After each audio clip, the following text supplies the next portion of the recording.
Hey guys, everseen here, and today I'm going to share one of the quickest ways to get the Light of Meaning jewel that comes from the King and the Mist fight from the Ritual mechanic.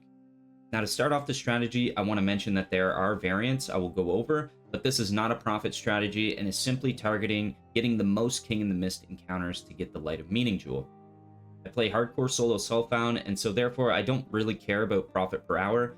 If I need an item, I simply farm until I have it. Using this strategy, I was able to farm just over 20 jewels and about 80 to 100 invitations in a few days. I also got 2 energy shield jewels, which are pretty expensive in trade. Alright, so now with that out of the way, this was the quickest way I could possibly come up with for getting the most ritual encounters possible. I played the Archmage Hierophant, which was really good for clear and map sustain. The idea is we go back and forth between Glacier and Lookout. Glacier is a fantastic layout, because if we get a boss altar, there will always be 8 unique little goats and then 1 big goat to kill that give lots of tribute. Since I'm using Frostblink of Wintry Blast, I can basically clear an entire map while traversing through it. So, we run the maps white, but you can run them magic or rare if you want. I just didn't. I was looking for time efficiency, so I ran them white.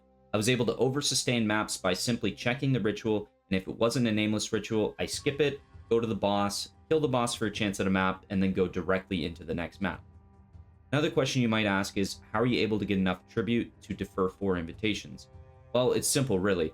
Ritual got a slight rework now where you can get Wildwood unique bosses that spawn in your rituals.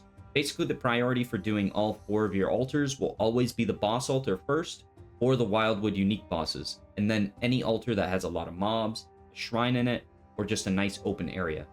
The way the altars work is that if you kill the boss in the first encounter, it will spawn in all 4.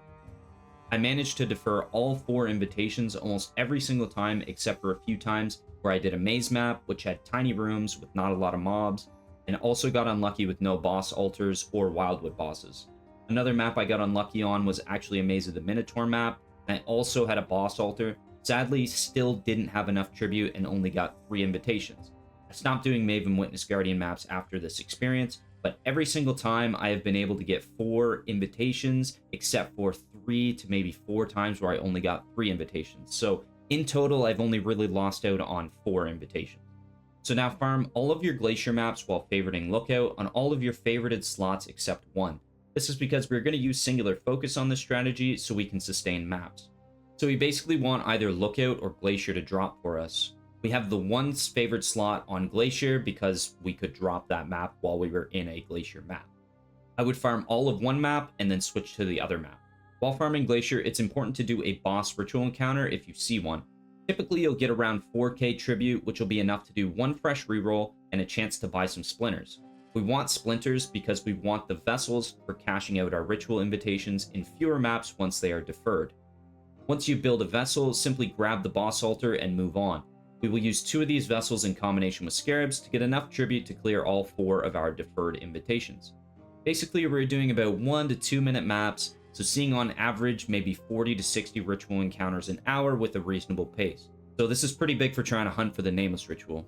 One thing I'm unsure about is there are 2 nodes on the Atlas passive tree that state you have 25% increased chance to see a ritual altar with special rewards. I'm unsure as to whether or not the nameless ritual is a special altar, but I have assumed that it is. The only reason is because the nameless ritual does not have a regular inventory, but only an inventory with exclusive rewards. This led me to believe that these nodes are mandatory to take.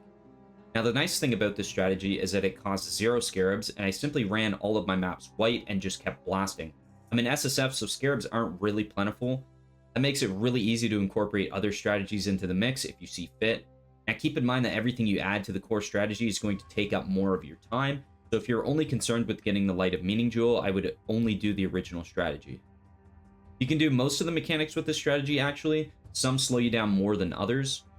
Another thing to note for the strategy is that I will show a direct quote here from the PoE wiki, which states that monsters spawned by shrines, delirium, legion, Nico, tormented spirits, rogue exiles, and hunted traitors can be revived by a ritual if they were internally tied to the ritual altar.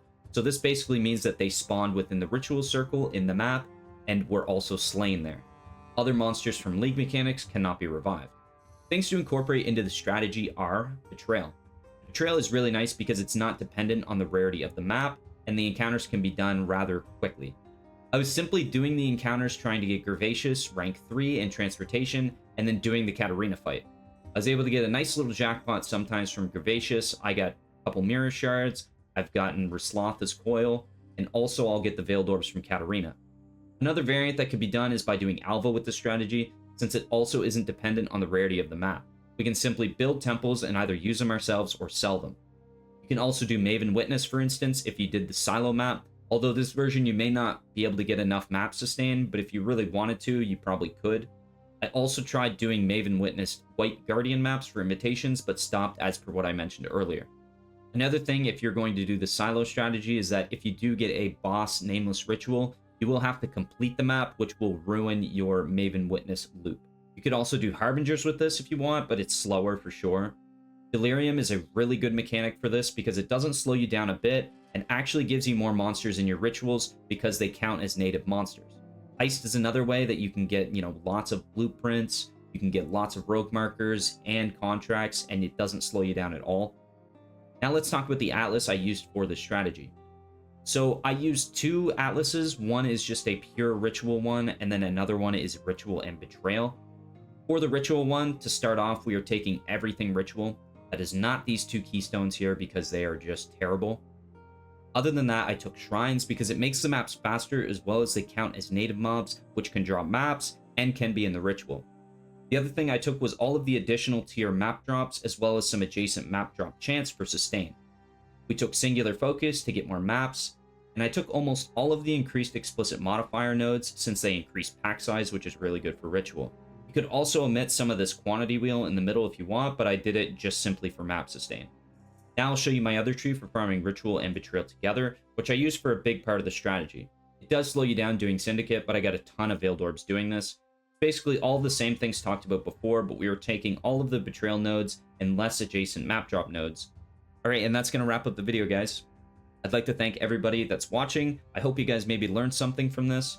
Maybe you can get some pretty cool jewels for yourself. And as always, I stream every Monday, Wednesday, and Friday at 10 a.m. Eastern if you want to come hang out, maybe ask some questions about the strategy, or maybe even see me doing it. But other than that, if you could consider liking and subscribing the video, that would really help out my channel, and I'd appreciate it a lot. Anyways, guys, cheers. I'll see you in the next one. Later.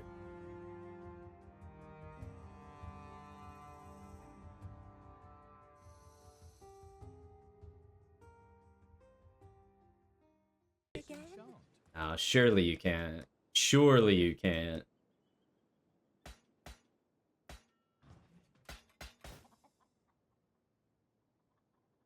What?